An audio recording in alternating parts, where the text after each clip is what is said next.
EK Inspired 9624 में आपका स्वागत है। यह कहानी सिर्फ सुनने के लिए नहीं है, ये उस मन के लिए है जो भटक चुका है, जो बहुत सोचता है, जो मेहनत तो करता है लेकिन फोकस खो देता है। यह कहानी गौतम बुद्ध की है, लेकिन असल में यह कहानी आपकी है। बहुत समय पहले की बात है। राजमहल की दीवारों के भीतर एक ऐसा राजकुमार रहता था जिसके पास सब कुछ था, सुख, सुविधा, सम्मान, शक्ति। फिर भी उसका मन शांत नहीं था। उसका नाम था सिद्धार्थ। लोग सोचते थे कि जिसके पास सब कुछ हो उसे चिंता किस बात की, लेकिन सिद्धार्थ की चिंता बाहर की नहीं थी, भीतर की थी। वो देखता था कि लोग हंसते हैं लेकिन उनकी आंखों में डर है। वो देखता था कि लोग मेहनत करते हैं लेकिन मन कहीं और भटकता है। वो देखता था कि लोग जीते हैं लेकिन पूरी तरह जागकर नहीं। एक दिन उसने अपने सारथी से पूछा, लोग इतने अशांत क्यों हैं? सारथी ने कहा, क्योंकि उनका मन उनके वश में नहीं है। यही वो क्षण था जब सिद्धार्थ के भीतर एक प्रश्न जन्मा, अगर मन ही वश में ना हो तो जीत किस बात की? सिद्धार्थ ने महल छोड़ दिया। भूख, अकेलापन सब स्वीकार किया, लेकिन असली लड़ाई बाहर नहीं थी, असली युद्ध भीतर था।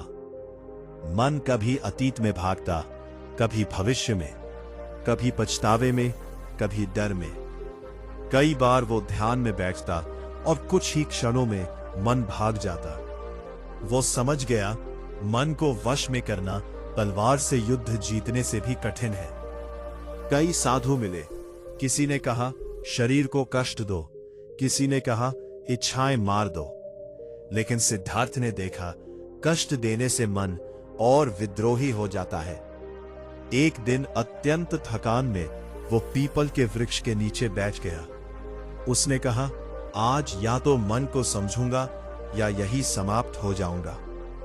उस रात जो हुआ वो केवल ध्यान नहीं था, वो जागरण था। उसने देखा कि मन कोई दुश्मन नहीं है, मन तो बस एक अशांत घोड़ा है जिसे दिशा नहीं मिली।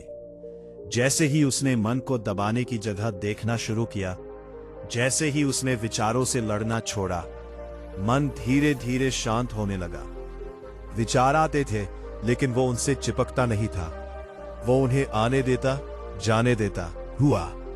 बुद्ध बने हुए व्यक्ति ने सबसे पहले यही जाना, फोकस बढ़ाने का अर्थ किसी एक चीज को पकड़ना नहीं है। फोकस बढ़ाने का अर्थ है अनावश्यक चीजों को छोड़ देना। बुद्ध कहते थे, जिसका मन हर आवाज पर भागता है वो जीवन में कहीं नहीं पहुंचता। आज का इंसान भी यही झेल रहा है। काम करता है लेकिन मोबाइल मन खींच लेता है, पढ़ता है लेकिन तुलना ध्यान चुरा लेती है, सोचता है लेकिन डर फोकस तोड़ देता है। एक युवक बुद्ध के पास आया। उसने कहा, मैं कुछ भी शुरू करता हूं, पूरा नहीं कर पाता। बुद्ध ने पूछा, जब तुम काम करते हो तब तुम वहीं होते हो? युवक चुप रहा। बुद्ध ने कहा, हाथ काम में होते हैं लेकिन मन कहीं और। यही कारण है कि प्रयास अधूरे रह जाते हैं। बुद्ध ने सिखाया कि मन को वश में करने का पहला नियम है, एक समय में एक ही काम, पूरी उपस्थिति के साथ। अगर तुम चल रहे हो तो बस चलो, अगर खा रहे हो तो बस खाओ, अगर पढ़ रहे हो तो बस पढ़ो।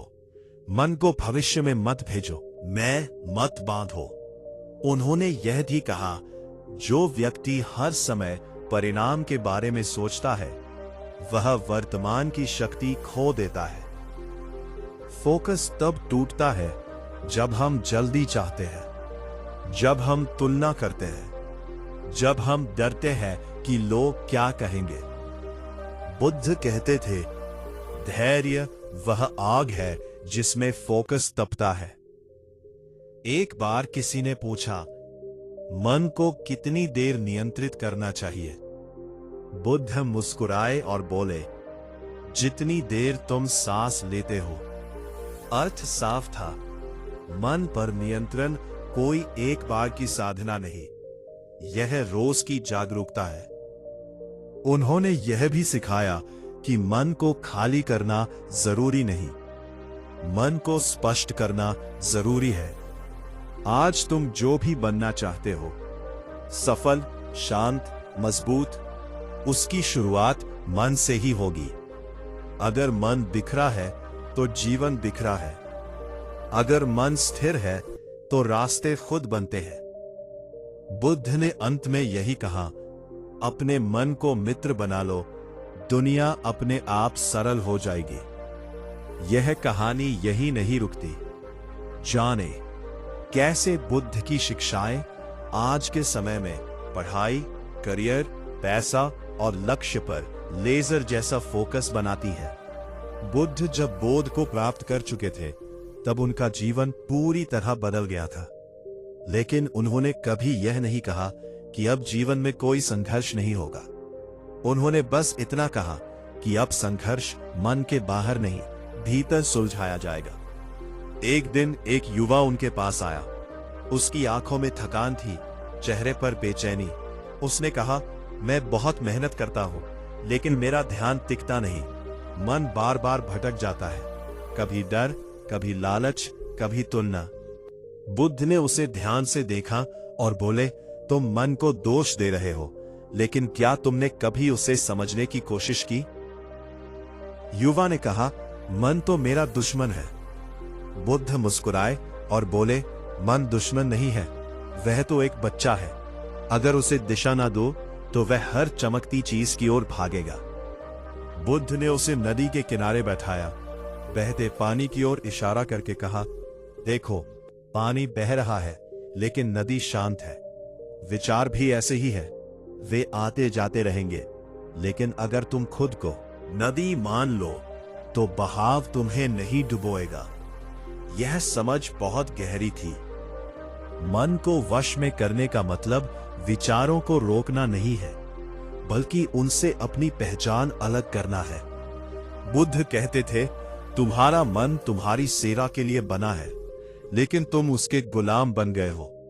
आज का इंसान यही कर रहा है। नोटिफिकेशन तय करता है कि वह क्या सोचेगा, डर तय करता है कि वह क्या करेगा, दूसरों की सफलता तय करती है कि वह खुद कितना छोटा महसूस करेगा। एक बार किसी ने बुद्ध से पूछा, फोकस क्यों टूट जाता है? बुद्ध ने कहा, क्योंकि तुम एक समय में बहुत कुछ चाहते हो। उन्होंने समझाया कि मन एक दीपक की तरह है। अगर हवा हर तरफ से आएगी तो लौ कांपती रहेगी, लेकिन अगर दिशा तय हो तो वही लौ अंधेरे को चीर देती है। बुद्ध ने अपने शिष्यों को एक अभ्यास सिखाया। उन्होंने कहा, हर दिन एक छोटा काम चुनो और उसे पूरे मन से करो। उसके दौरान अगर मन भटके तो गुस्सा मत करो, बस उसे वापस ले आओ। अभ्यास धीरे धीरे मन को मजबूत बनाता है। जैसे मांसपेशियां दोहराव से मजबूत होती है, वैसे ही फोकस अभ्यास से बनता है। बुद्ध यह भी कहते थे कि जो व्यक्ति तुरंत परिणाम चाहता है, वो लंबे समय तक टिक नहीं पाता। उन्होंने कहा, बीज को रोज खोदकर देखने वाला किसान कभी फसल नहीं काट पाता। आज के समय में यह और भी सच है। लोग 2 दिन मेहनत करते हैं, तीसरे दिन परिणाम नहीं दिखता तो छोड़ देते हैं। मन कहता है यह सही रास्ता नहीं, लेकिन असल में मन बस धैर्य से डरता है। बुद्ध ने सिखाया कि मन को वश में करने का दूसरा नियम है अनुशासन, बिना कठोरता के। बहुत लोग सोचते हैं कि अनुशासन मतलब खुद पर जुल्म, लेकिन बुद्ध कहते थे, अनुशासन वह करुणा है जो तुम अपने भविष्य के लिए करते हो। एक व्यक्ति ने पूछा, अगर मन बार बार नकारात्मक सोच में चला जाए तो? बुद्ध ने कहा, जिस विचार को तुम रोज पानी दोगे वही वृक्ष बनेगा। अगर तुम रोज डर को सुनते हो तो डर मजबूत होगा। अगर तुम रोज फोकस को चुनते हो तो फोकस आदत बन जाएगा। बुद्ध कभी ये नहीं कहते थे कि मन को पूरी तरह जीत लो। वे कहते थे, मन के साथ मित्रता कर लो। जब मन थके उसे विश्राम दो, जब मन भटके उसे प्रेम से वापस लाओ, जब मन डरे उसे समझाओ, यही संतुलन है।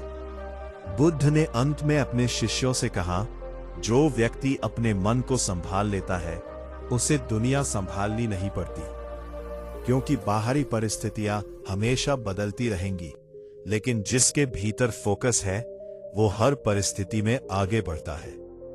ये यात्रा यही समाप्त नहीं होती। अगले भाग में हम जानेंगे कैसे शांत मन के साथ लक्ष्य प्राप्त किए जाते हैं, कैसे प्रतीक्षा में भी शक्ति होती है, और क्यों बुद्ध कहते थे शांत रहो, वक्त सबका आता है। बुद्ध कहते थे कि जो व्यक्ति मन को वश में कर लेता है वही समय को समझ पाता है, और जो समय को समझ लेता है उसे जल्दी नहीं होती। जल्दी ही वो चीज है जो मन को सबसे ज्यादा अशांत करती है। कुछ शिष्य बहुत बेचैन होकर बुद्ध के पास आए। उन्होंने कहा, हम साधना कर रहे हैं, मेहनत कर रहे हैं, फिर भी जीवन में वो बदलाव नहीं आ रहा जिसकी हमें उम्मीद है। बुद्ध ने उनकी ओर देखा और बोले, तुम परिवर्तन चाहते हो लेकिन धैर्य नहीं। उन्होंने पास पड़ी एक मिट्टी की घड़ी उठाई और कहा, ये समय बताती है, लेकिन इसे हिलाओगे तो टूट जाएगी। मन भी ऐसा ही है, अगर हर दिन उसे झकझोरोगे तो वह शांत नहीं होगा। आज का इंसान हर चीज जल्दी चाहता है, जल्दी सफलता, जल्दी पहचान, जल्दी पैसा, जल्दी सुख। लेकिन बुद्ध कहते थे, जो पकने से पहले पल तोड़ता है वो स्वाद से वंचित रह जाता है। मन को वश में करने का अर्थ यह भी है कि तुम प्रतीक्षा करना सीखो। प्रतीक्षा कमजोरी नहीं है, प्रतीक्षा परिपक्वता है। एक राजा बुद्ध के पास आया। उसने कहा, मेरे पास सेना है, सत्ता है, लेकिन मन स्थिर नहीं रहता। बुद्ध ने कहा, तुम दूसरों पर शासन करते हो लेकिन अपने विचारों पर नहीं।